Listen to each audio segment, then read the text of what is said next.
Sampai saat ini saya masih sering menangis kalau mengingat dulu saya pernah tidak sholat dan tidak puasa.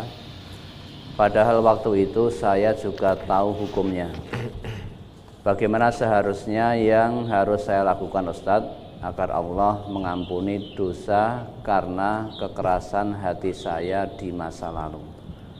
Ya, nanti dilihat lagi ya, tadi sudah dijelaskan tata cara bertobat ya, di Az-Zumar 53 sampai 56. 56 itu jangan sampai nanti kita menunda-nunda tobat, pada akhirnya kita menyesal. Antakula nafsun ya hasrata ala ma farratu fi jambillah wa in kuntu laminas sakhirin.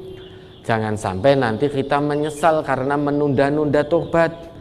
Ya, nanti ketika kita berjumpa dengan Allah, kita mengatakan alangkah besar ya hasrata ala ma farratu fi jambillah.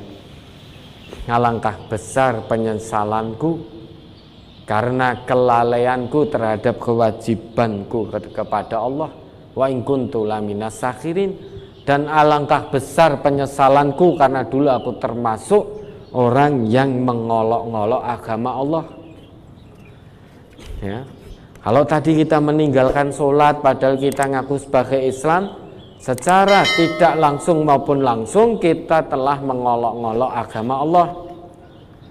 Karena kewajiban kita sebagai muslim dirikan sholat. Sholat bukan hanya formalitas, tetapi sholat yang bisa mencegah diri ini dari perbuatan keji dan mungkar. Kalau kita sholat namun juga terus maksiat, nah ini termasuk mengolok-ngolok agama Allah, disadari atau tidak. Orangnya sholat, ngaku Islam, tapi kok korupsi, nah ini mengolok-ngolok agama Allah. Orangnya ngaku Islam, ngaku beriman kepada Allah, tetapi beramal soleh, tujuannya bukan lillah, namun linnas, lisyuhrah, untuk pujian manusia, untuk ketenaran, lisyuhrah dunyawiyah, untuk ketenaran duniawi. Itu juga termasuk mengolok-ngolok agama Allah. Padahal perintah Allah, qul inna sholati wa nusuki wa mahyaya wa mamati lillahi rabbil alamin. Tata cara beribadah kita harus ikhlas, mukhlis. Fad'ullaha mukhlisina lahuddin. Tujuannya hanya Allah, hanya lillahi rabbil alamin, bukan linnas, bukan lisyuhrah, bukan untuk dipuji manusia, bukan untuk ketenaran dunia, namun lillahi rabbil alamin.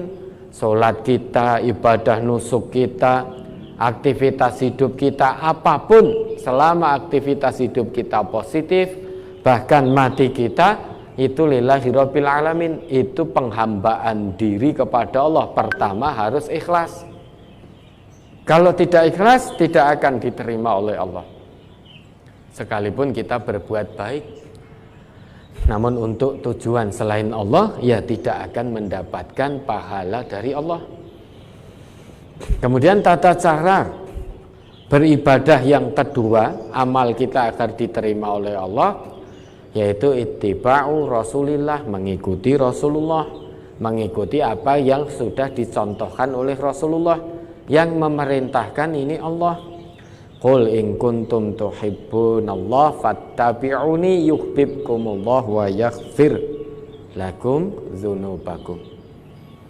Nah, kalau kamu ngaku cinta, ingin mendapatkan kecintaan Allah, ada syaratnya. Apa syaratnya? Sudah, tidak perlu pikir panjang. Fattabi'uni, ikuti aku. Siapa? Yaitu Nabi.